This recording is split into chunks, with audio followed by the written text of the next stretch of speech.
کہ یہ قرآن ایسی نشانیوں کا مجموعہ ہے جو ان لوگوں کے سینوں میں بالکل واضح ہے جنہیں علم عطا کیا گیا. یعنی یہ قرآن کس کے سینے میں ہے، یہاں پر کتنی بڑی بات پتہ چلتی ہے کہ قرآن کن لوگوں کے سینوں میں ہے. ان لوگوں کے سینوں میں جن کو علم دیا گیا. اور ہماری آیتوں کا انکار تو وہی لوگ کرتے ہیں جو ظالم ہیں. تو علم والے کون ہوتے ہیں؟ جن کے سینوں میں قرآن ہوتا ہے. اور وہ کہتے ہیں ان پیغمبر صلی اللہ علیہ وسلم پر ان کے پروردگار کی طرف سے نشانیاں کیوں نہیں اتاری گئیں؟ اے پیغمبر ان سے کہہ دو نشانیاں صرف اللہ کے پاس سے ہیں، میں تو ایک واضح طور پر، کلیئر طور پر خبردار کرنے والا ہوں. بھلا کیا ان کے لیے یہ نشانی کافی نہیں کہ ہم نے تم پر کتاب اتاری ہے جو ان کو پڑھ کر سنائی جا رہی ہے؟ یقیناً اس میں ان لوگوں کے لیے بڑی رحمت اور نصیحت ہے جو ماننے والے ہوں. کہہ دو میرے اور تمہارے درمیان گواہی دینے کے لیے اللہ کافی ہے. اسے ان تمام چیزوں کا علم ہے جو آسمان اور زمین میں موجود ہے. اور جو لوگ باطل پر ایمان لائے ہیں اور اللہ کا انکار کیا ہے وہی ہیں جو سخت نقصان اٹھانے والے ہیں. اور یہ لوگ عذاب کی جلدی مچا رہے ہیں، اور اگر عذاب کا ایک مقرر وقت نہ ہوتا، یعنی ڈیسائیڈڈ وقت نہ ہوتا، تو ان پر ضرور آ جاتا، اور آئے گا ضرور، مگر اتنا اچانک کہ ان کو پتہ بھی نہیں چلے گا. یعنی قیامت جب آئے گی تو اتنی اچانک آئے گی کہ پتہ بھی نہیں چلے گا. یہ عذاب کی جلدی مچا رہے ہیں، اور یقیناً جہنم کو گھیرے میں ان کو لے لے گی. یعنی جہنم ان کو گھیر لے گی، اور اس دن عذاب ان کے اوپر سے بھی چھا جائے گا اور ان کے پاؤں کے نیچے سے بھی، اور کہے گا کہ چکھو ان کاموں کا مزہ جو تم کیا کرتے تھے. اور اے میرے بندو جو ایمان لا چکے ہو، اب یہاں پر کس سے بات کر رہے ہیں اللہ تعالیٰ؟ اے میرے بندو جو ایمان لا چکے ہو، یقین جانو میری زمین بہت وسیع ہے، یعنی میری زمین بہت بڑی ہے، لہٰذا خالص میری عبادت کرو. ایسا کیوں کہا گیا؟ کیونکہ یہ یاد رکھے کہ جیسے کہ یہ سورہ ہے اس زمانے میں نازل ہوئی تھی جب کفار نے مسلمانوں پر ظلم کیا ہوا تھا، انتہائی ظلم کیا تھا، اور بعض صحابہ اس صورتحال سے بہت پریشان تھے. تو اس میں کیا کہا؟ شروع میں تو صبر کرنے کو کہا گیا. اب آیت میں اس میں اجازت آ گئی کہ اگر مشکل حالات ہیں تو زمین بہت بڑی ہے، یہاں سے ہجرت کر جاؤ. ٹھیک ہے، تو یہاں سے نکل جاؤ.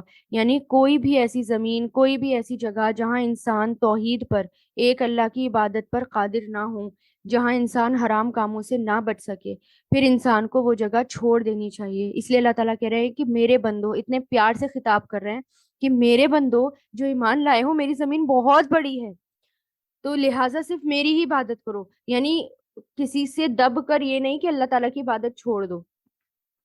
اور جو لوگ ایمان لائے ہیں، انہوں نے نیک عمل کیے ہیں، ان کو ہم ضرور، ہاں، ہر متنفس، یعنی یہاں پر کیونکہ کیا کہا اللہ تعالیٰ نے؟ صرف میری عبادت کرو، اور پھر ہر متنفس کو موت کا ذائقہ چکھنا ہے. یعنی موت کے ڈر سے ایسا نہ کرو کہ دوسرے سے دب جاؤ، دوسری قوم سے دب جاؤ، کیونکہ ہر کسی کو موت آئے گی ایک نہ ایک دن. تو ہر جان کو موت کا ذائقہ چکھنا ہے، پھر ہماری ہی طرف تم سب کو واپس لایا جائے گا. اور جو لوگ ایمان لائے ہیں اور انہوں نے نیک عمل کیے ہیں، ان کو ہم ضرور جنت کے ایسے بالا خانوں میں آباد کریں گے جن کے نیچے نہریں بہتی ہوں گی، جہاں وہ ہمیشہ ہمیشہ رہیں گے. بہترین اجر ہے ان عمل کرنے والوں کا جنہوں نے صبر سے کام لیا اور جو اپنے پروردگار پر بھروسہ کرتے ہیں. اور کتنے جانور ہیں جو اپنا رزق اٹھائے نہیں پھرتے، بلکہ اللہ ہی انہیں رزق دیتا ہے، اور تمہیں بھی. اور وہی ہے جو ہر بات سنتا، ہر چیز جانتا ہے. یعنی اتنی مخلوق ہیں. ہم رسک کے معاملے میں ہو جاتے نا، ہم کمپرومائز کر بیٹھتے ہیں، میری جاب نہ چلی جائے، اور میرے سے میرا گھر نہ چھین جائے، یہ نہ چھین جائے. تو اس لیے اللہ تعالیٰ کیا کہہ رہے ہیں کہ میں ایسے جانور بھی موجود ہیں جن کو میں کھلا رہا ہوں، تم نہیں کھلا رہے. اتنی اتنی مخلوق ہے اللہ تعالیٰ کی، ہمیں تو پتہ بھی نہیں، لیکن سب کو اللہ تعالیٰ کھلا رہے ہیں.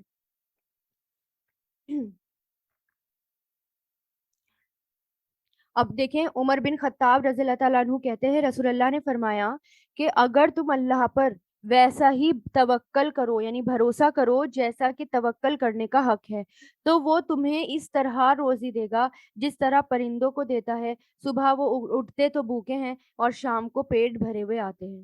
سبحان اللہ. تو اسی طرح بھروسہ کرو اللہ تعالیٰ پر جس طرح پرندے کرتے ہیں. اور پھر دعا بھی کرنی چاہیے رزق کی، کہ اللہم اغفر لی ورحمنی وعافینی ورزقنی، ہے نا. تو ایک شخص آپ صلی اللہ علیہ وسلم کے پاس آ کر اس نے پوچھا تھا نا کہ اے اللہ کے رسول، جب میں اپنے رب سے دعا کروں تو کیا کہا کروں؟ تو آپ نے فرمایا یوں کہو، اللہم اغفر لی ورحمنی وعافینی ورزقنی، اے اللہ مجھے بخش دے، مجھ پر رحم فرما، مجھے عافیت دے، مجھے رزق عطا فرما۔ اور اگر تم ان سے پوچھو کہ کون ہے جس نے آسمان اور زمین کو پیدا کیا اور سورج اور چاند کو کام پر لگایا، تو وہ ضرور کہیں گے اللہ۔ پھر آخر یہ لوگ کہاں سے اوندھے چل پڑتے ہیں۔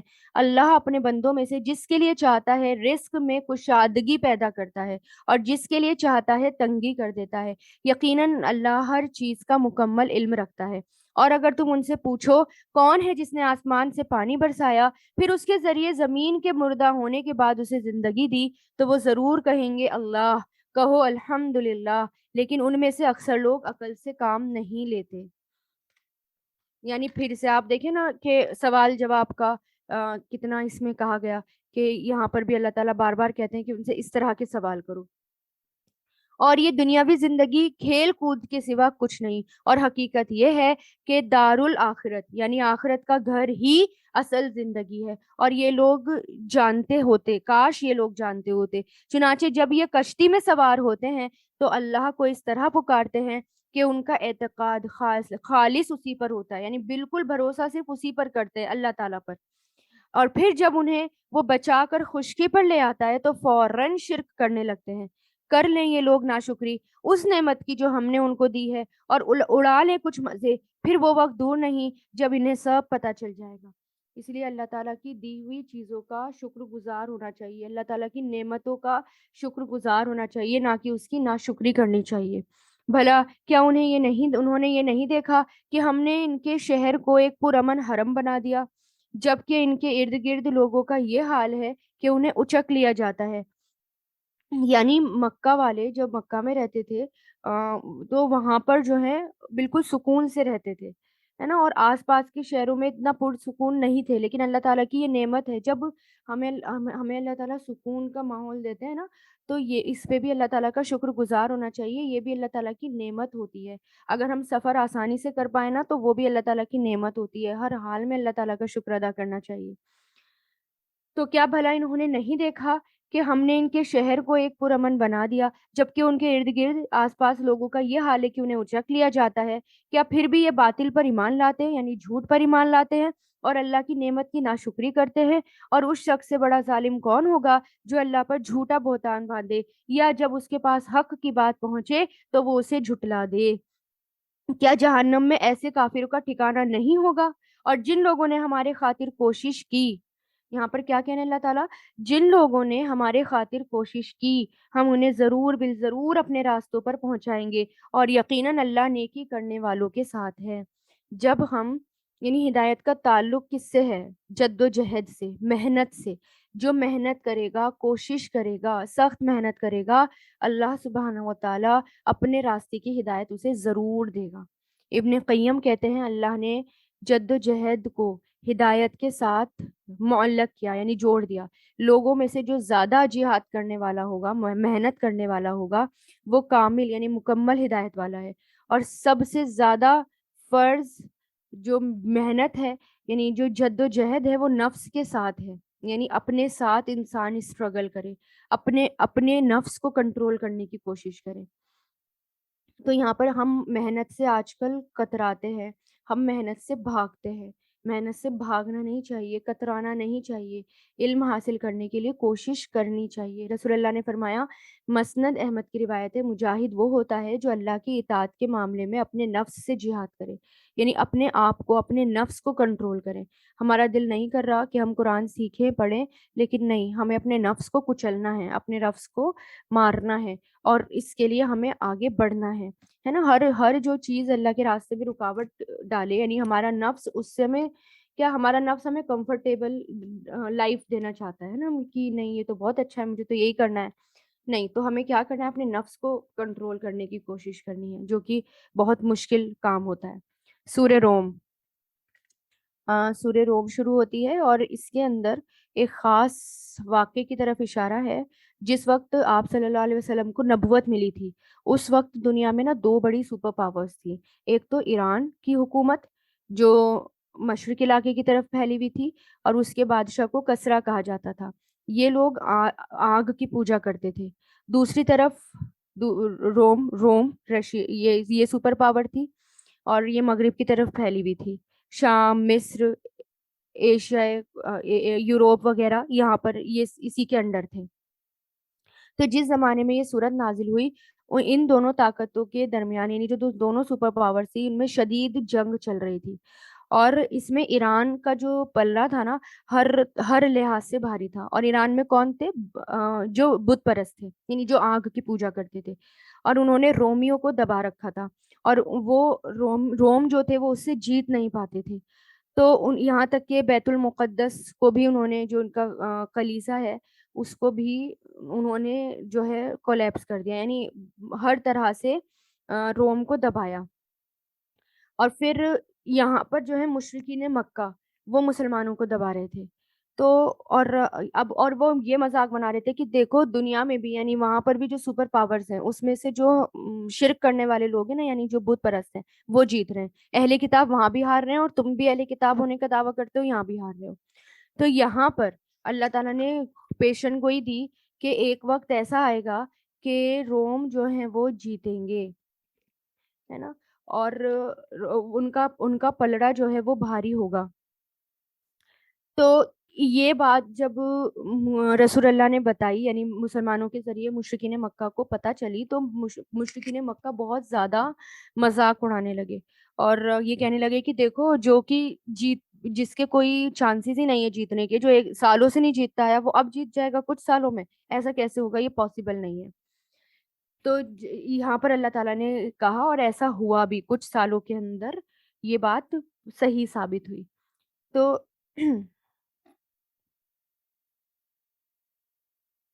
اور پھر کیا ہوا؟ ایرانی جو ہیں ہار گئے تھے، اور رومی جو ہیں وہ اہل کتاب تھے، وہ جیت بھی گئے تھے۔ شروع اللہ کے نام سے جو سب پر مہربان، بہت مہربان ہے۔ الف لام میم۔ رومی لوگ جلد ہی سرزمین میں مغلوب ہو گئے ہیں، اور وہ اپنے مغلوب ہونے کے بعد چند سالوں میں غالب آ جائیں گے، یعنی کچھ سالوں میں وہ جیت جائیں گے۔ اور ایسا ہی ہوا، اور سارا اختیار اللہ کا ہی ہے، پہلے بھی اور بعد میں بھی، اور اس دن ایمان والے اللہ کی دی ہوئی فتح سے خوش ہوں گے۔ اور ایک طرف یہ بھی خوشخبری دی گئی تھی کہ مسلمانوں کو، اس سے یہ بھی خوشخبری تھی کہ رومی بھی جیتیں گے، اور مسلمان بھی مکہ فتح کریں گے۔ اب دیکھیں نا، ایسا ہی ہوا تھا کہ رومی وہاں پر جو ہیں وہ روم والے جیتے تھے، اور پھر یہاں پر اللہ تعالیٰ نے مسلمانوں کو بھی فتح نصیب کری تھی، مکہ فتح ہوا تھا۔ سارا اختیار اللہ ہی کا ہے، پہلے بھی اور بعد میں بھی، اور اس دن ایمان والے اللہ کی دی ہوئی فتح سے خوش ہوں گے، اور وہ جس کو چاہتا ہے فتح نصیب کرتا ہے، یعنی جتواتا ہے، اور وہی صاحب اقتدار ہے، اور وہی مہربان بھی۔ یہ اللہ کا کیا ہوا وعدہ ہے، اللہ اپنے وعدے کی خلاف ورزی نہیں کرتا، لیکن اکثر لوگ نہیں جانتے۔ وہ دنیاوی زندگی کے صرف ظاہری رخ کو جانتے ہیں، اور آخرت کے بارے میں ان کا حال یہ ہے کہ وہ اس سے بالکل غافل ہیں۔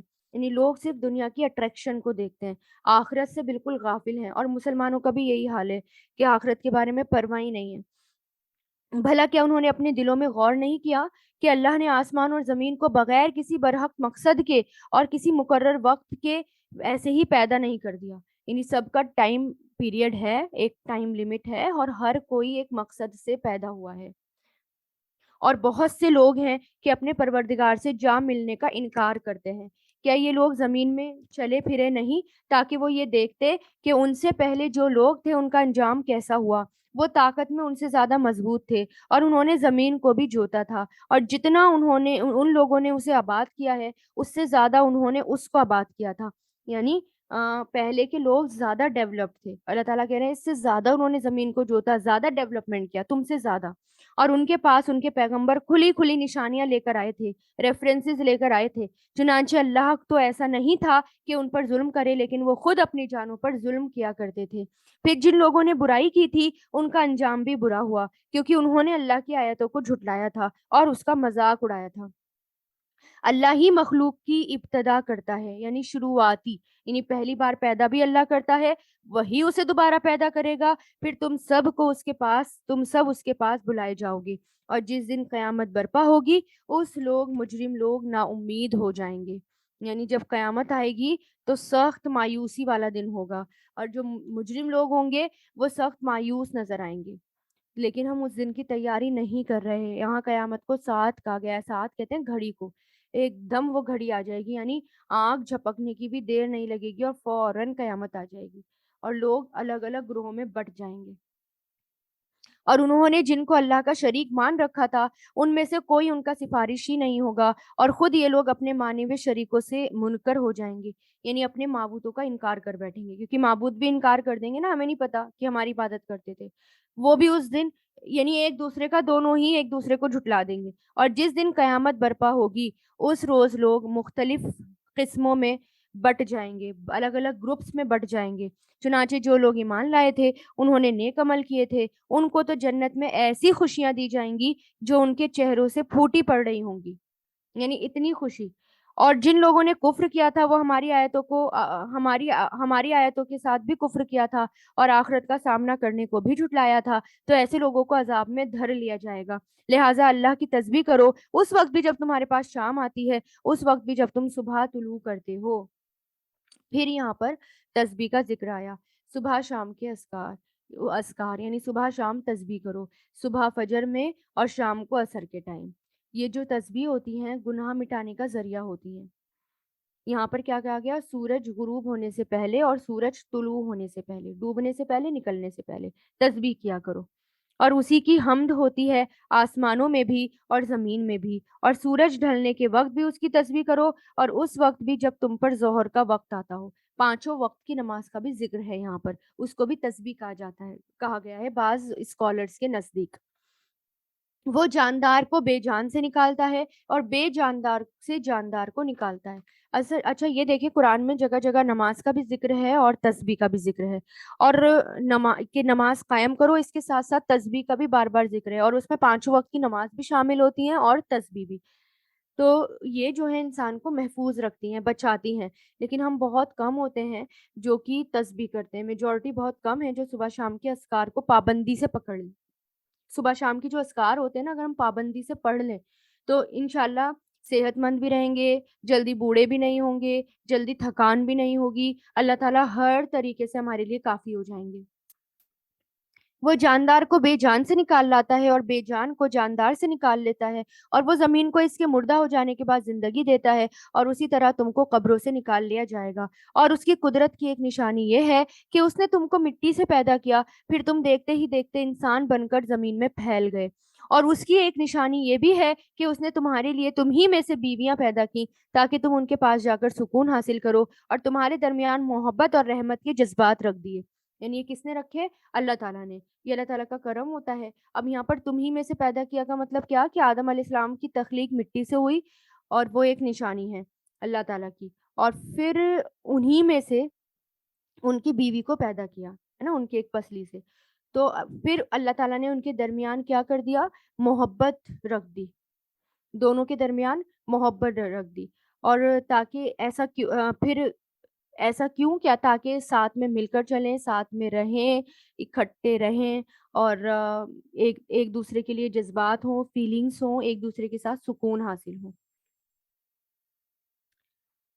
اور رسول اللہ نے فرمایا، یعنی ابن عباس کہتے ہیں رسول اللہ نے فرمایا تم میں سے بہتر شخص وہ ہے جو اپنی بیویوں کے لیے اچھا ہے، تو ٹھیک ہے، اسی طرح بیویوں کے لیے بھی یہ آتا ہے جو اپنے شوہر کے لیے اچھی ہوں، تو دونوں کو ایک دوسرے کے لیے سپورٹ بننا ہوتا ہے، اچھا بننا ہوتا ہے، تو اس لیے اللہ تعالیٰ نے کیا کیا کہ اللہ تعالیٰ کیا کہہ رہے کہ میں نے محبت اور رحمت کے پھر جذبات رکھ دیے تمہارے اندر، یقیناً اس میں ان لوگوں کے لیے بڑی نشانیاں ہیں جو غور اور فکر سے کام کرتے ہیں، اور اس کی نشانیوں میں سے ایک حصہ آسمان اور زمین کی پیدائش اور تمہاری زبانوں اور رنگوں کا اختلاف بھی ہے، یعنی آسمان اور زمین کی پیدائش اور ہمارے بیچ میں جو زبانیں اور رنگ ہیں، یعنی زبان سب کی الگ ہے، ہے نا, زبان بھی انسان کی پہچان ہوتی ہے, رنگ بھی انسان کی پہچان ہوتی ہے نا. تو کون سا انسان کہاں سے تعلق رکھتا ہے, یہ ویرائٹی کس کی وجہ سے آئی ہے, اللہ تعالیٰ نے, یہ ویرائٹی اللہ نے رکھی ہے. اس لیے کسی کو بھی برا نہ کہیں, کسی زبان کو, کسی رنگ کو برا نہ کہیں, یہ اللہ کی نشانیوں میں سے ہے, بلکہ اس کو دیکھ کر اللہ تعالیٰ کا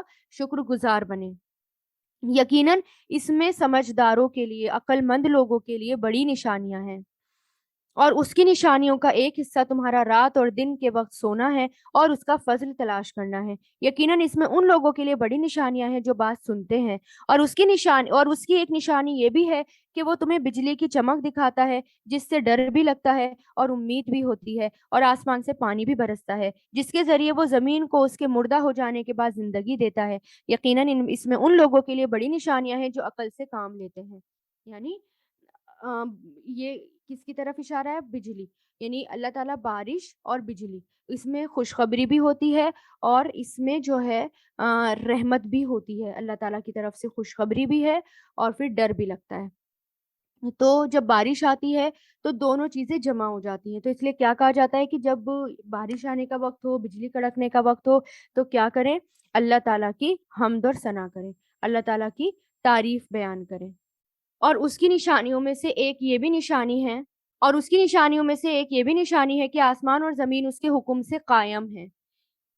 اور پھر جب وہ پکا کر تمہیں زمین سے بلائے گا تو تم فوراً نکل پڑو گے.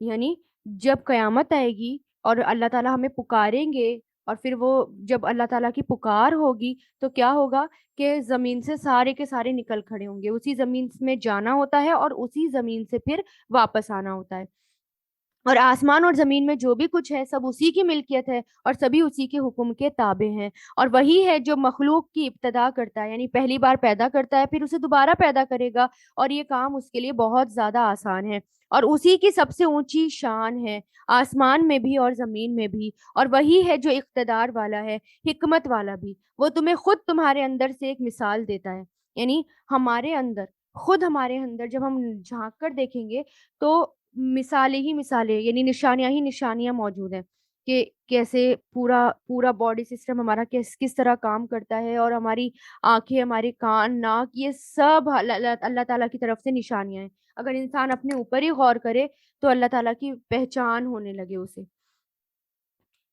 ہم نے جو رزق تمہیں دیا ہے, کیا تمہارے غلاموں میں سے کوئی اس میں تمہارا شریک ہے کہ اس رزق میں تمہارا درجہ ان کے برابر ہو, اور تم ان غلاموں سے ویسے ہی ڈرتے ہو جیسے آپس میں ایک دوسرے سے ڈرتے ہو. ہم اسی طرح دلیلیں ان لوگوں کے لیے کھول کھول کر بیان کرتے ہیں جو عقل سے کام لیتے ہیں. یعنی یہ جو اوپر نیچے درجے رکھے ہیں نا اللہ تعالیٰ نے, یہ اللہ تعالیٰ کی طرف سے ہے, اور ہم جو ہیں اپنے غلاموں کو, اپنے نوکروں کو برابر کا نہیں دے سکتے, ہے نا, اور برابر کی پراپرٹی نہیں بانٹ سکتے, سب کچھ برابر نہیں کر سکتے. تو اس پر بھی کیا کرے کہ اللہ تعالیٰ نے ہمیں چنا ہے دوسروں کی مدد کے لیے, تو اس پر بھی کیا کرے, اللہ تعالیٰ کا شکر گزار ہوں اور اللہ تعالیٰ کی نعمت کو اللہ تعالیٰ کے کاموں میں بھی لگائیں. لیکن ظالم لوگ کسی علم کے بغیر اپنی خواہشات کے پیچھے چلتے ہیں. اب اس شخص کو کون ہدایت دے سکتا ہے جسے وہ اللہ گمراہ کر دے؟ ایسے لوگوں کا کوئی مددگار نہیں. لہٰذا تم یکسو ہو کر, یعنی سب طرف سے رخ ہٹا کر صرف اللہ کی طرف کر کے اپنا رخ اس دین کی طرف قائم کرو. اس کی بنائی ہوئی اس فطرت پر چلو جس پر اس نے تمام لوگوں کو پیدا کیا. اس کی تخلیق میں کوئی بدلاؤ نہیں ہوتا. یہ بالکل سیدھا راستہ ہے, لیکن اکثر لوگ نہیں جانتے. یعنی سب فطرت پر پیدا ہوئے ہیں, اور فطرت کیا ہے, یعنی انسان کے اندر رکھ دیا گیا اللہ تعالیٰ کی عبادت کرنا. اس دین کو انسان کے اندر رکھ دیا گیا اور اسی کی پروگرامنگ کر دی گئی ہمارے اندر. تو اس لیے انسان جو ہے وہ فطرت پر پیدا ہوتا ہے. ایک حدیث سے بھی پتہ چلتا ہے نا کہ ہر بچے کی پیدائش فطرت پر ہوتی ہے, یعنی اصل دین پر ہی ہوتی ہے. پھر اس کے ماں باپ اسے یہودی, عیسائی یا مجوسی بنا دیتے ہیں. تو اللہ تعالیٰ کیا کہہ رہے ہیں, اللہ تعالیٰ نے تمہیں جس فطرت کے ساتھ پیدا کرا ہے نا, اسی پر قائم رہو. فطرت کی پیروی اس طرح کرو کہ تم نے اسی اللہ سے لو لگا رکھی ہو, اور اس سے ڈرتے رہو, اور نماز قائم کرو, اور ان لوگوں کے ساتھ شامل نہ ہو جو شرک کرتے ہیں اور جنہوں نے اپنے دین کو ٹکڑے ٹکڑے کر لیا, جو الگ الگ فرقوں میں بٹ گئے. یعنی اللہ تعالیٰ کیا کہہ رہے ہیں, جو شرک کرتے ہیں اور جو فرقوں میں بٹ گئے ان کے ساتھ مت رہو, جو الگ الگ ہو گئے ہیں. اور ٹکڑے کر لیے اپنے آپ کے. اور کتنی بڑی بات ہے نا، یہ ہم آرام سے اپنے آپ کو کہہ دیتے ہیں میں شیعہ ہوں اور میں سنی ہوں، میں اہل حدیث ہوں. اور یہ جو ہے کتنی بڑی بات ہے کہ اللہ تعالیٰ کیا کہہ رہے ہیں، ان لوگوں سے الگ رہو، مشرک سے بھی اور جو فرقوں میں بٹتے ہیں ان لوگوں سے بھی. ہر گروہ اپنے اپنے اپنے طریقے پر مگن ہے، اور جب لوگوں کو کوئی تکلیف چھو جاتی ہے تو وہ اپنے پروردگار سے لو لگا کر اسی کو پکارتے ہیں. پھر جب وہ اپنی طرف سے انہیں کوئی رحمت دیتا ہے تو ان میں سے کچھ لوگ ایک دم اپنے پروردگار کے ساتھ شرک کرنے لگتے ہیں، تاکہ ہم نے انہیں جو کچھ دیا تھا اس کی ناشکری کریں. اچھا، کچھ مزے اڑا لو، پھر وہ وقت دور نہیں جب تمہیں سب پتہ چل جائے گا. بھلا کیا ہم نے ان پر کوئی ایسی دلیل نازل کی ہے جو اس شرک کا ارتکاب کرنے کو کہتی ہو، جو یہ اللہ کے ساتھ کرتے ہوں؟ یعنی اللہ تعالیٰ کہہ رہے ہیں شرک کرنے کے لیے میں نے کوئی ریفرنس یا کوئی دلیل تمہیں دی ہے؟ کوئی دلیل نہیں ہے. بس وہ لوگ کیا کہتے تھے، ہمارے باپ دادا بھی تو ایسا کرتے ہیں اس لیے ہم بھی ایسا کرتے ہیں.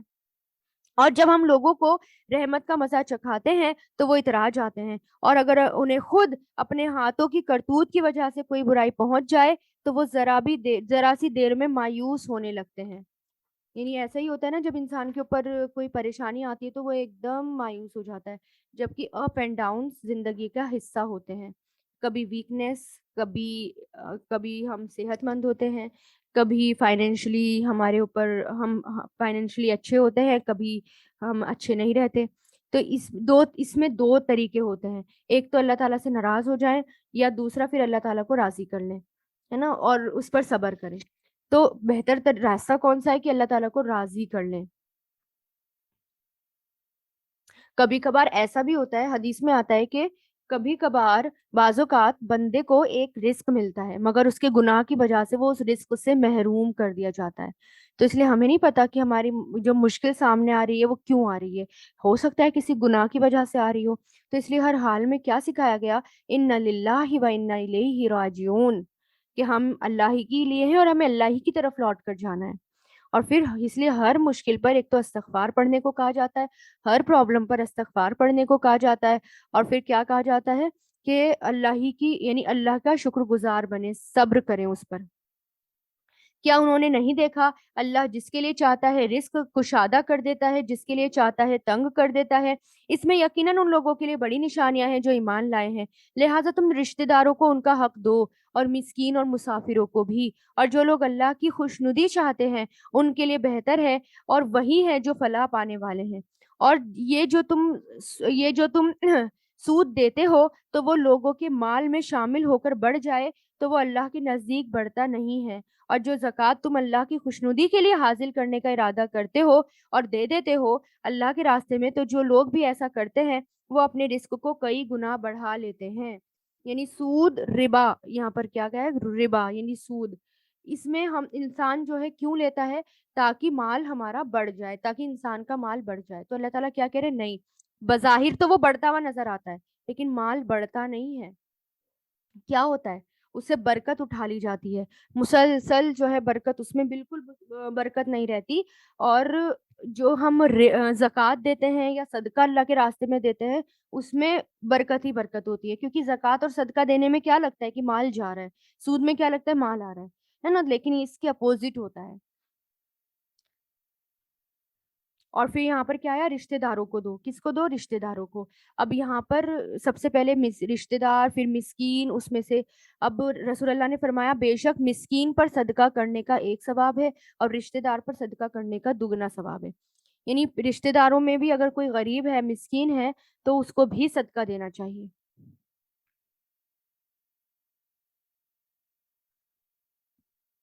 اللہ وہ ہے جس نے تمہیں پیدا کیا، پھر اس نے تمہیں رزق دیا، پھر وہ تمہیں موت دیتا ہے، پھر وہ تمہیں زندہ کرے گا. اور جس کو تم نے اللہ کا شریک مانا ہوا ہے، کیا ان میں سے کوئی ہے جو اس میں سے کوئی کام کرتا ہو؟ پاک ہے وہ، اور وہ بہت بالا و برتر ہے اس شرک سے جو یہ لوگ کر رہے ہیں.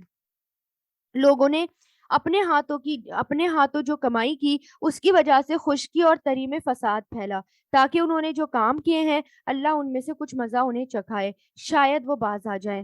اے پیغمبر ان سے کہو زمین میں چل پھر کر دیکھو کہ جو لوگ پہلے گزرے ہیں ان کا انجام کیسا ہوا. ان میں سے اکثر مشرک تھے، لہٰذا تم اپنا رخ صحیح دین کی طرف قائم رکھو. اس سے پہلے کہ وہ دن آ جائے جس کے ٹلنے کا اللہ کی طرف سے کوئی امکان نہیں. یعنی کس کا امکان نہیں؟ قیامت کا دن.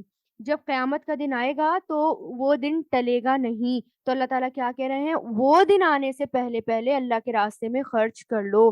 وہ دن آنے سے پہلے پہلے ایکٹیو ہو جاؤ.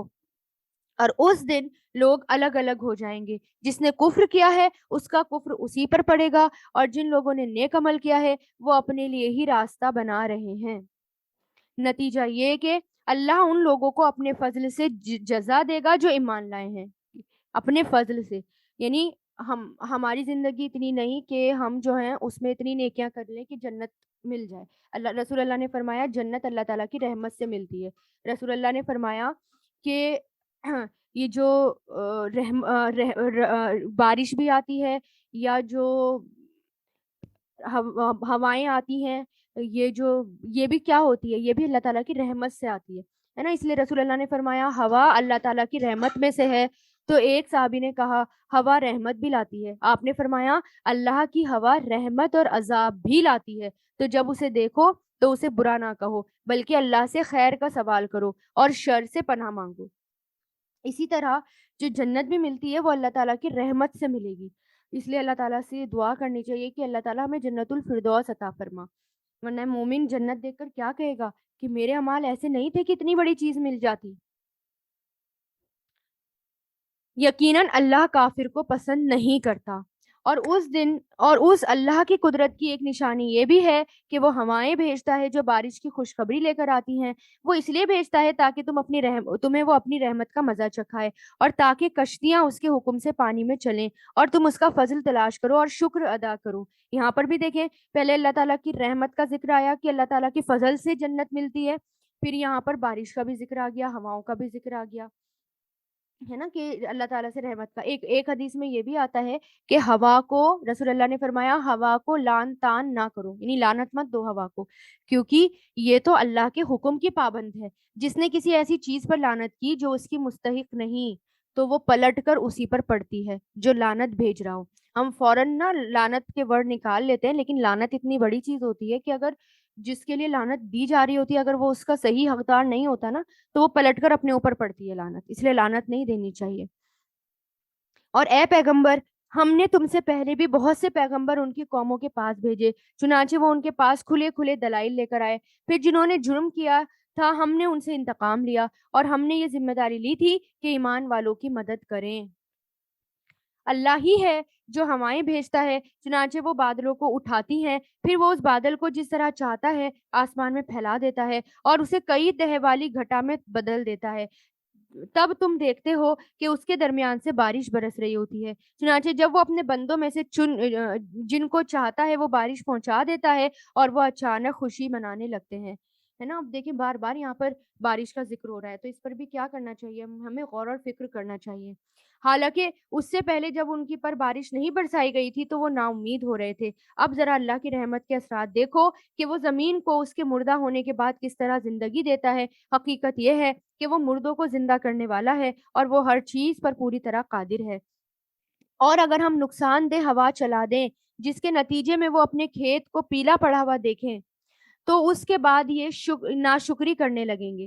غرض اے پیغمبر, تم مردوں کو اپنی بات نہیں سنا سکتے, نہ بہروں کو اپنی پکار سنا سکتے ہو جب وہ پیٹ پھیر کر جا رہے ہوں, اور نہ تم اندھوں کو ان کی گمراہی سے نکال کر راستے پر ڈال سکتے ہو. تم تو انہی لوگوں کو اپنی بات سنا سکتے ہو جو ہماری آیتوں پر ایمان لائے, پھر فرما بردار بن جائیں. یعنی بات کس کو سنائی جا سکتی ہے؟ جو فرما بردار بن جائیں, جو سننے والے ہوں. کچھ لوگ ایسے ہوتے ہیں ان کو کتنا بھی سنا لو ان کے کان میں تو جاتا ہے, دل تک بات نہیں پڑتی. ایسے لوگ بہرے ہوتے ہیں, اندھے ہوتے ہیں, ہدایت سے بہت دور ہوتے ہیں. لیکن کچھ لوگ ایسے ہوتے ہیں فوراً سنتے اور مان بھی جاتے ہیں. ہے نا, اپنی مسلمان میجورٹی میں ہی دیکھ لو, کتنے لوگ ہیں جو قرآن کو سننا چاہتے ہیں اور اس پر عمل کرنا چاہتے ہیں, سننا ہی نہیں چاہتے اس کو. عمل تو جب ہوگا جب سنیں گے, اور کتنا بھی ان کو سمجھا لیا جائے سمجھ نہیں آتی بات. اللہ وہ ہے جس نے تمہاری تخلیق کی, ابتدا کمزوری سے کی، پھر کمزوری کے بعد طاقت عطا فرمائی، پھر طاقت کے بعد دوبارہ کمزوری اور بڑھاپا طاری کر دیا. سبحان اللہ. یعنی پہلے بچہ کتنا کمزور ہوتا ہے بچپن میں، ہے نا، ہر چیز پر ڈیپینڈ، ماں باپ پر ڈیپینڈ، ماں پر ڈیپینڈ. پھر اس کے بعد وہ طاقتور ہو جاتا ہے، یہاں تک کہ اپنے ماں باپ کو بھی سنبھالنے لگتا ہے نا. اور پھر اس کے بعد کمزور پڑ جاتا ہے، پھر انتہائی کمزور بڑھاپا آ جاتا ہے. وہ جو چاہتا ہے پیدا کرتا ہے، اور وہی ہے جس کا علم بھی کامل ہے اور قدرت بھی کامل. یعنی یہ جو اسٹیجز ہے نا انسان کے، جوانی، بچہ، جوانی، بڑھاپا، یہ بھی اللہ تعالیٰ کی طرف سے دیے ہوئے ہیں. تو اس پہ بھی کیا کرنا ہے، اللہ تعالیٰ کے، یعنی اگر ہم بچے ہیں تو بچے ہیں ہمارے پاس تو ان کی اچھی تربیت کریں. اللہ تعالیٰ نے جیسا کہا ہے، جیسے کہ سورہ لقمان میں ابھی آ رہی ہے آگے کی سورت، جو ہمارے لیے نصیحت ہے، گڈ پیرنٹنگ اگر ہمیں کرنی ہوتی ہے تو لقمان، حضرت لقمان کے بارے میں آتا ہے کہ ان کی تربیت دیکھیں کیسی تھی، انہوں نے اپنی اولاد کی تربیت کیسی کی، ہمیں بھی ویسی کرنی چاہیے. اور پھر جب جوانی آ جائے، طاقت مل جائے، تو اس جوانی کو اور اس طاقت کو اللہ تعالیٰ کے کاموں میں لگانا چاہیے. ہم جاب کر رہے ہیں تو اپنی آخرت کے بارے میں سوچ کر کریں، ہم کچھ کام کر رہے ہیں، گھر میں رہ رہے ہیں، ہر وقت آخرت کانشیس ہونا چاہیے. پھر بڑھاپا آئے تو بڑھاپے میں بھی اللہ تعالیٰ کا شکر گزار ہونا چاہیے. اور جس دن قیامت آئے گی اس دن مجرم لوگ قسم کھا لیں گے کہ وہ برزخ میں ایک گھڑی سے زیادہ نہیں رہے. اسی طرح دنیا میں بھی وہ اوندھا چلا کرتے تھے. جن لوگوں کو علم اور ایمان عطا کیا گیا ہے وہ کہیں گے تم اللہ کی لکھی ہوئی تقدیر کے مطابق حشر کے دن تک برزخ میں پڑے رہے ہو. اب یہ وہی حشر کا دن ہے لیکن تم لوگ یقین نہیں کرتے. چنانچہ جن لوگوں نے ظلم کی راہ اپنائی تھی اس دن ان کی معذرت انہیں کوئی فائدہ نہیں پہنچائے گی. یعنی اس دن ہم اگر اللہ سے معذرت مانگیں گے، معافی مانگیں گے، اس دن کوئی فائدہ نہیں ہوگا. یعنی اس دن کتنی بھی معافی مانگ لی جائے بالکل زیرو ہو جائے گی. اور نہ ان سے کہا جائے گا کہ اللہ کی ناراضگی دور کرو. یعنی اللہ تعالیٰ یہ بھی نہیں کہیں گے کہ اللہ کی ناراضگی دور کرو. اور حقیقت یہ ہے کہ ہم نے اس قرآن میں لوگوں کو سمجھانے کے خاطر ہر قسم کی باتیں لکھ دی، بیان کر دی اس قرآن میں. کیوں؟ لوگوں کو سمجھانے کے لیے. اور اے پیغمبر، ان کا حال یہ ہے کہ تم ان کے پاس کوئی بھی نشانی لے آؤ، یہ کافر لوگ پھر بھی یہ کہیں گے کہ تم کچھ بھی نہیں، بالکل غلط کام کر رہے ہو. اللہ اسی طرح ان لوگوں کے دلوں پر ٹھپا لگا دیتا ہے جو سمجھ سے کام نہیں لیتے. لہٰذا اے پیغمبر، تم صبر سے کام لو، یقین جانو اللہ کا وعدہ سچا ہے. اور ایسا ہرگز نہ ہونا چاہیے کہ جو لوگ یقین نہیں کرتے ان کی وجہ سے تم ڈھیلے پڑ جاؤ. یعنی جو لوگ یقین نہیں کرتے، جو لوگ ہماری دعوت پر نہیں واپس آتے، یعنی ہم پلٹ کر اللہ تعالیٰ کی طرف نہیں آتے، ہم بہت محنت کر رہے ہیں، قرآن سننا نہیں چاہتے وہ لوگ، تو کیا کہا؟ ایسے لوگوں کے لیے ڈھیلے مت پڑو، بلکہ ایکٹیو رہو اور لوگوں پہ محنت کرو اور لوگوں کو اللہ تعالیٰ کی طرف دعوت پہنچاؤ. لیکن کچھ لوگوں کی وجہ سے ڈھیلے مت پڑو. ہمارے لیے نصیحت ہے یہ اس میں. سبحان اللہ. یہ سورہ ہماری مکمل ہوئی. سورہ لقمان. یہ سورت مکہ کے اس دور میں نازل ہوئی، یہ مکی سورہ ہے نا، اس دور میں نازل ہوئی جب رسول اللہ صلی اللہ علیہ وسلم اور قرآن کے بارے میں جو کفار تھے وہ مخالفت کر رہے تھے. یعنی بہت پیک پر تھی ان کی مخالفتیں، اور نئے نئے بہانے بنا رہے تھے کہ کس طرح اس قرآن کو ریجیکٹ کیا جائے، کس طرح اس میں کانٹرڈکشن نکالا جائے. کیونکہ یہ قرآن لوگوں کے دلوں پر بہت اثر کرتا تھا نا، تو لوگوں کو اس سے پیچھے پلٹنے کی کوشش کرتے تھے. پھر یہ جو حضرت لقمان تھے، یہ سورہ لقمان ہے، ان کے بارے میں کہا جاتا ہے حضرت لقمان اہل عرب کے ایک بڑے عقل مند اور سمجھدار حیثیت سے مشہور تھے، ہے نا. تو یعنی لوگ ان کو جو ہے ان کی ٹیچنگز کو پڑھتے تھے اور بہت ان سے امپریس ہوتے تھے. تو یہاں پر اللہ تعالیٰ اس میں ان کی باتیں بتا رہے ہیں کہ تم جو ہے رسول اللہ کو ریجیکٹ کر رہے ہو، قرآن کو ریجیکٹ کر رہے ہو، مان نہیں رہے ہو، جبکہ تم حضرت لقمان کے بارے میں پڑھتے ہو اور ان کو تم مانتے ہو اور ان کی ٹیچنگز کو تم فالو کرتے ہو. تو اللہ تعالیٰ وہی کہہ رہے ہیں کہ انہوں نے کیا تعلیم دی تھی اپنے بچے کو، یہاں پر وہ بتایا جا رہا ہے. شروع اللہ کے نام سے جو سب پر مہربان، بہت مہربان ہے. الف لام میم. یہ اس حکمت والی کتاب کی آیتیں ہیں جو نیک لوگوں کے لیے ہدایت اور رحمت بن کر آئی ہیں. وہ نیک لوگ جو نماز قائم کرتے ہیں. اب یہاں پر شروعات کس کے لیے کس سے ہو رہی ہے؟ یہ کتاب حکیم حکمت والی ہے. کتاب سے حکمت آتی ہے. قرآن اگر چھوڑ دیں گے تو بالکل حکمت نہیں آئے گی, بالکل بے وقوفوں کی طرح زندگی گزاریں گے, بالکل بے وقوفوں کی طرح. اس لیے اگر ہم قرآن پکڑ لیتے ہیں نا, قرآن کو فالو کرنے لگتے ہیں, عقل مند ہو جاتے ہیں, حکمت والے ہو جاتے ہیں. ہر پرابلم میں سلیوشن کیا ہونا چاہیے وہ ملنے لگتا ہے. تو اس لیے اس کو کیا کہا یہاں پر اللہ تعالیٰ نے؟ کتاب الحکیم. اور پھر کن کے لیے؟ یہ ان لوگوں کے لیے ہدایت اور رحمت بن کر آئی ہے جو نیک لوگ ہیں. اب یہاں پر نیک لوگوں کی صفت بتا دی, جو نماز قائم کرتے ہیں. نیک لوگ کون ہیں؟ جو نماز قائم کرتے ہیں, زکوٰۃ ادا کرتے ہیں, آخرت کو پورا یقین رکھتے ہیں. وہی ہیں جو اپنے پروردگار کی طرف سے سیدھے راستے پر ہیں. وہی ہیں جو کامیاب ہونے والے ہیں. اور کچھ لوگ وہ ہیں جو اللہ سے غافل کرنے والی باتوں کے خریدار بنے ہوئے ہیں. یعنی اللہ سے جو باتیں غافل کر دیتی ہیں اس کو خریدتے ہیں, ہے نا. جو کہ ہمیں کیا اچھا لگتا ہے؟ ہمیں میوزک اچھا لگے گا, میوزک سب کو بہت اچھا لگتا ہے نا, میجورٹی کو اچھا لگتا ہے, لیکن وہ اللہ تعالیٰ سے غافل کر دیتا ہے. دل اللہ تعالیٰ کی طرف سے ہٹنے لگتے ہیں. ہمیں عیش والی زندگی بہت اچھی ہے, لیکن ہم عیش والی زندگی میں رہ کر ہم اللہ تعالیٰ سے غافل ہونے لگتے ہیں. تو اللہ تعالیٰ کیا کہہ رہے ہیں کہ غافل کرنے والی باتوں کے خریدار بنے ہوئے ہیں لوگ, تاکہ ان کے ذریعے لوگوں کو بے سمجھے بوجھے اللہ کے راستے سے بھٹکا دیں اور اس کا مذاق اڑائیں. ان لوگوں کو وہ عذاب ہوگا جو ذلیل کر کے رکھ دے گا. جب ایسے شخص کے سامنے ہماری آیتیں پڑھ کر سنائی جاتی ہیں تو وہ پورے تکبر کے ساتھ منہ موڑ لیتا ہے, جیسے انہوں نے سنا ہی نہیں, گویا اس کے دونوں کانوں میں بہرا پن ہے. لہٰذا اس کو ایک دکھ دینے والے عذاب کی خوشخبری سنا دو.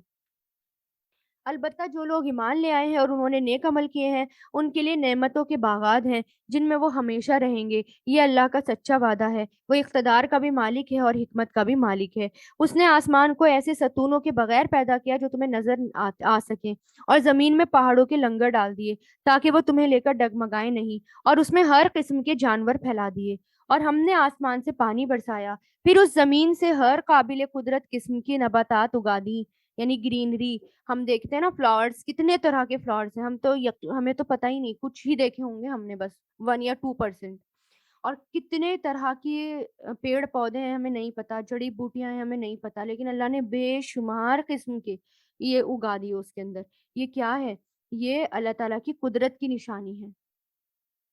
یہ ہے اللہ کی تخلیق. اب ذرا مجھے بتاؤ کہ اللہ کے سوا کس نے یہ سب پیدا کیا؟ بات دراصل یہ ہے کہ ظالم لوگ کھلی ہوئی گمراہی میں ہیں. یعنی اللہ تعالیٰ کہہ رہے ہیں یہ سب کس نے پیدا کیا؟ بتاؤ ذرا. اور ہم نے لقمان کو, اب یہاں سے حضرت لقمان کی نصیحتیں شروع ہو رہی ہیں. ہم نے لقمان کو دانائی عطا کی, حکمت عطا کی. کیا حکمت عطا کی؟ اس کے بارے میں کیا آتا ہے؟ جس کو حکمت مل گئی اسے بہت بڑی نیکی مل گئی, بہت بڑی خیر مل گئی, نیکیاں کمانے کا موقع مل گیا. لقمان علیہ السلام نبی نہیں تھے, لیکن ایک بہت سمجھدار انسان تھے. ان کی باتوں سے دیکھیں نا, اللہ تعالیٰ ان کی باتوں سے خوش ہوں گے نا, ان کی باتیں کتنی خوبصورت ہوں گی, اور ان کی ٹیچنگز, ان کی نصیحتیں اللہ تعالیٰ کو پسند آئیں, اور اللہ تعالیٰ نے قرآن میں رکھ دی اور لوگ سن رہے ہیں ان کی, تو کتنے خوبصورت انداز ہوگا ان کا بات کرنے کا. تو ذرا اسی پہ غور کرتے ہیں ہم کہ کیا تھی ان کی نصیحتیں. ہم نے لقمان کو دانائی یعنی حکمت عطا کی, اور ان سے کہا تھا کہ اللہ کا شکر کرتے رہو, اور جو کوئی اللہ کا شکر ادا کرتا ہے وہ خود اپنے فائدے کے لیے شکر ادا کرتا ہے, اور اگر کوئی ناشکری کرے تو اللہ بڑا بے نیاز اور بذات خود تعریف کے لائق ہے. یعنی اگر ہم ناشکری کر رہے ہیں تو کرتے رہے, اللہ کا کچھ نہیں بگڑ رہا, اللہ کی بادشاہی میں کچھ نہیں ہو رہا, بلکہ ہمارا نقصان ہو رہا ہے. بلکہ اللہ تو ہے ہی تعریف کے لائق, ہر ذرہ ذرہ اللہ تعالیٰ کی تعریف بیان کر رہا ہے, ہر مخلوق اللہ تعالیٰ کی تعریف بیان کر رہی ہے. اب وہ وقت یاد کرو جب انہوں نے اپنے بیٹے کو نصیحت کرتے ہوئے کہا تھا, میرے بیٹے اللہ کے ساتھ شرک نہ کرنا. سب سے پہلی نصیحت بچے کو سب سے پہلے کیا کرنا ہے, کیا سکھانا ہے؟ ایک تو دیکھیں کتنے محبت بھرے انداز سے بات کر رہے ہیں, یا بنیا, اے میرے بیٹے. تو بچوں کو بہت پیار سے سمجھانا چاہیے, ہے نا. چھوٹے بچے ہوتے ہیں, میرے چھوٹے بچے, میرے پیارے بچے, میرے پیارے بیٹے یا بیٹی, اس طرح کر کے سمجھائیں. اور پہلی بات کیا کہ شرک نہ کرو. کیوں؟ یقین جانو شرک بڑا بھاری ظلم ہے. سب سے پہلی چیز بچوں کا عقیدہ مضبوط کریں، ایمان پر، کتنا بھی سچویشن کرٹیکل آ جائے اپنے ایمان سے نہ پھریں۔ اور ہم نے انسان کو، اب پھر یہاں پر دیکھیں لقمان علیہ السلام کی بات آ رہی ہے، پھر اللہ تعالیٰ بیچ میں اپنی بات سمجھا رہے ہیں، پھر یہاں پر دیکھیں اللہ تعالیٰ اپنی بات کہہ رہے ہیں کہ ہم نے انسان کو اپنے والدین کے بارے میں یہ تاکید کی ہے کیونکہ اس کی ماں نے اسے کمزوری پر کمزوری برداشت کر کے پیٹ میں رکھا۔ اب دیکھیں نا کہ مطلب ماں باپ کی باتیں سنو، اب وہ اپنے بیٹے سے کہہ رہے ہیں، اور پھر بچوں کو بھی یہاں پر اللہ تعالیٰ کیا کہہ رہے ہیں، میں نے کیا نصیحت کری ہے بچوں کو کہ ماں باپ کی باتوں کو سنو، ماں باپ کا درجہ بڑا ہے، کیوں ماں نے اپنے پیٹ میں ان کو رکھا اور کمزوری پر کمزوری برداشت کر کے رکھا، ہے نا، کتنی مشکل ہو جاتی ہے اور کتنی کمزور ہو جاتی ہے اس وقت لیڈی، اور وہ 2 سال میں اس کا دودھ چھوٹتا ہے، تو تم میرا شکر ادا کرو اور اپنے ماں باپ کا بھی، اور میرے پاس ہی تمہیں لوٹ کر آنا ہے۔ یہ اللہ تعالیٰ کیا کہہ رہے ہیں، میرا شکر کرو اور پھر میرے بعد کیا، اپنے ماں باپ کا شکر ادا کرو۔ اور یہ کہنا، یہ کیا کیا دعا سکھائی ہے، رب ارحمہما کما ربیانی صغیرا، نہ بھولا کرے۔ پھر اگر وہ تم پر یہ زور ڈالیں کہ تم میرے ساتھ کسی کو خدائی میں شریک ٹھہراؤ تو ان کی بات مت مانو، یعنی یہ بھی اللہ تعالیٰ نے بتا دیا کہ اگر ماں باپ جو ہیں اللہ تعالیٰ کی نافرمانی کرنے کو کہہ رہے ہیں تو مت مانو، اور دنیا میں ان کے ساتھ بھلائی سے رہو، ایسے شخص کا راستہ اپناؤ جس نے مجھ سے لو لگا رکھی ہو۔ کس کے پیچھے چلنا ہے، جو اللہ تعالیٰ کے قریب کر دیں۔ کس کا راستہ اپنانا ہے، جو اللہ تعالیٰ کی، جو حدیثوں کو فالو کرتا ہو، جو قرآن اور سنت کو فالو کرتا ہو۔ پھر تم سب کو میرے پاس لوٹ کر آنا ہے، اس وقت میں تمہیں بتاؤں گا کہ تم کیا کرتے تھے۔ لقمان نے یہ بھی کہا، یعنی اب پھر اللہ تعالیٰ کی بات ختم ہوئی، اب پھر لقمان علیہ السلام کی بات آ رہی ہے کہ لقمان نے یہ بھی کہا، بیٹا اگر کوئی چیز رائی کے دانے کے برابر بھی ہوگی اور وہ کسی چٹان میں ہو یا آسمان میں یا زمین میں، تب بھی اللہ اسے حاضر کر دے گا۔ یقین جانو اللہ باریک بین اور بہت باخبر ہے۔ بیٹا نماز قائم کرو اور لوگوں کو نیکی کا حکم دو اور برائی سے روکو، اور تمہیں جو تکلیف پیش آئے اس پر صبر کرو، بے شک یہ بڑی ہمت کا کام ہے۔ اور لوگوں کے سامنے غرور سے اپنے گال مت پھلاؤ، یعنی گھمنڈ مت کرنا، ایٹیٹیوڈ سے مت رہنا، اور زمین پر اتراتے ہوئے مت چلو، یقین جانو اللہ کسی اترانے والے شیخی باز کو پسند نہیں کرتا۔ اور اپنی چال میں اعتدال اختیار کرو، یعنی اپنی چال میڈیم رکھو، صحیح طریقے سے چلو، اور اپنی آواز آہستہ رکھو، سچویشن کے اکارڈنگ ہماری آواز ہونی چاہیے۔ جہاں پر جیسے رسول اللہ کی ہوتی تھی نا، جہاں پر صحاباؤں کی، جہاں پر بہت بڑی مجلس ہوتی تھی، اب اگر میں وہاں پر آہستہ بولنا شروع کر دوں تو یہ حکمت کی بات ہے نا، کہ اگر مان لو اتنی بڑی مجلس ہے اور میں آہستہ بولنا شروع کر دوں، لاسٹ بعد والوں کو کتنی اذیت ہوگی، ان کو کچھ سنائی نہیں دے گا، نتیجہ یہ ہوگا اٹھ کر چلے جائیں گے۔ یا پھر بہت کم لوگ ہیں اور میں چیخنا چلانا شروع کر دوں، تو یہ حکمت کی بات ہے۔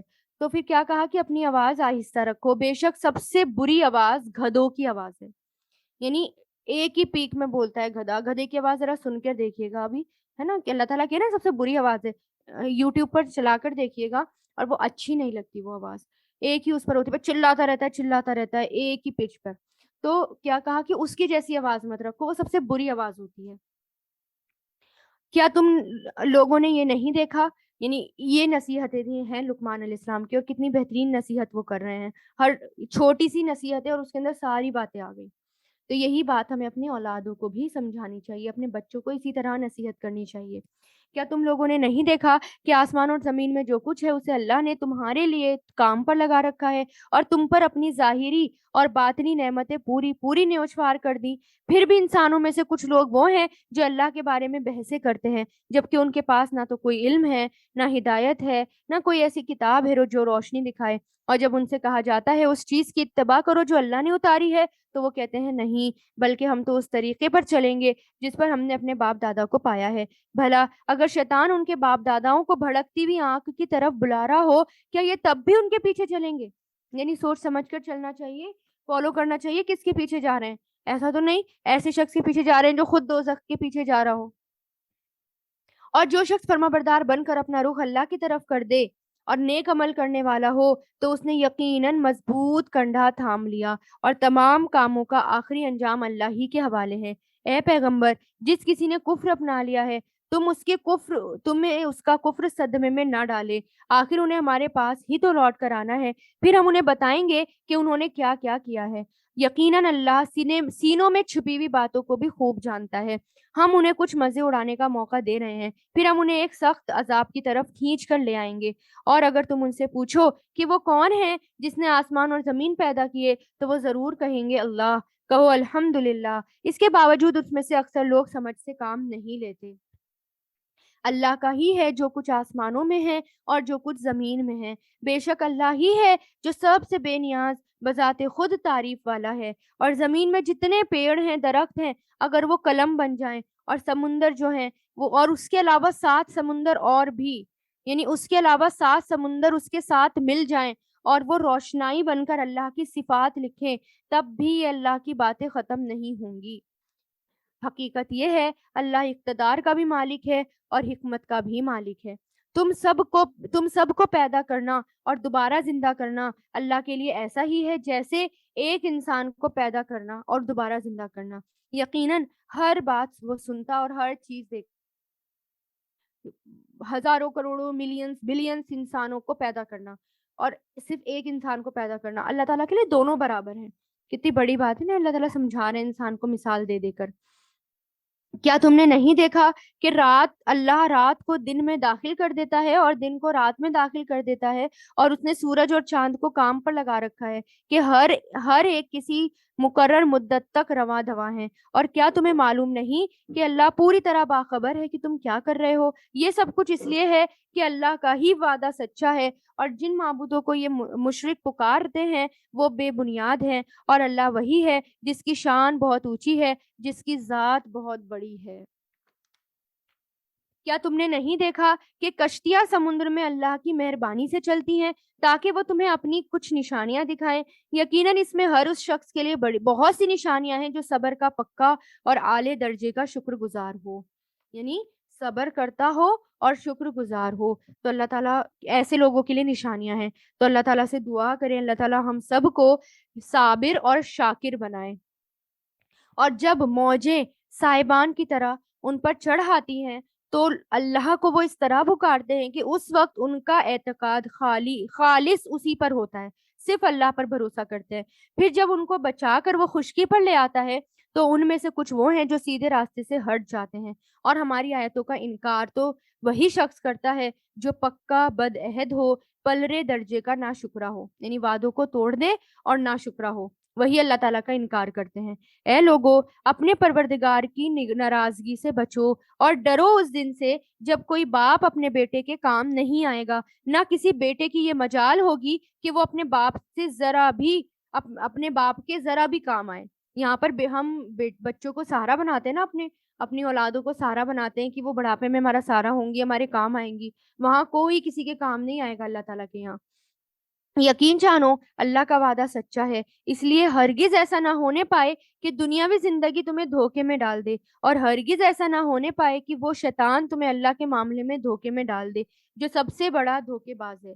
یہاں کیا بتایا گیا؟ شیطان، جو سب سے بڑا دھوکے باز ہے، جو دل میں اللہ کے بارے میں ایسے خیالات ڈال دیتا ہے، وسوسے ڈال دیتا ہے، جو اللہ تعالیٰ سے پھر دور ہو جاتا ہے انسان، اللہ تعالیٰ کی اطاعت سے دور ہو جاتا ہے۔ اس لیے بار بار شیطان سے بچنے کے لیے کہا گیا۔ یقیناً قیامت کی گھڑی کا علم اللہ ہی کے پاس ہے، وہی بارش برساتا ہے، وہی جانتا ہے کہ ماؤں کے پیٹ میں کیا ہے، اور کسی نفس کو یہ پتا نہیں کہ وہ کل کیا کمائے گا، اور کسی نفس کو یہ پتا نہیں وہ کون سی زمین میں اسے موت آئے گی۔ بے شک ہر چیز کا مکمل علم رکھنے والا، ہر بات سے پوری طرح باخبر ہے اللہ۔ یعنی یہ جو چیزیں یہاں پر بتائی ہیں نا، یہ ایسے علم ہیں جو کسی کے پاس نہیں ہے دنیا میں، صرف اللہ کے پاس ہے۔ ایک تو قیامت کی گھڑی کا علم، اور پھر بارش کا علم، کیونکہ ہم صرف اندازے لگاتے ہیں نا، فور کاسٹنگ جو ہوتی ہے بارش کی، صرف اندازے ہوتے ہیں، اور وہ بھی کتنے خراب ہو جاتے ہیں، زیادہ تر صحیح نہیں نکلتے۔ اور ماؤں کے پیٹ میں کیا ہے، یعنی ہمیں پتہ چل جاتا ہے کہ بیٹا ہے یا بیٹی، سیکس کیا ہے اس کا، لیکن اس کے علاوہ کچھ نہیں پتا ہوتا۔ اور پھر کسی کو یہ نہیں پتا کہ اس کو موت کہاں آئے گی، کوئی یہ دعویٰ نہیں کر سکتا اس کو موت کہاں آئے گی، اور کسی کو یہ نہیں پتا کہ وہ کیا کمائے گا، کل کیا کمائے گا۔ یہ سب علم کس کے پاس ہے؟ صرف اللہ تعالیٰ کے پاس۔ الحمدللہ یہ سورہ بھی مکمل ہوئی، سورہ سجدہ۔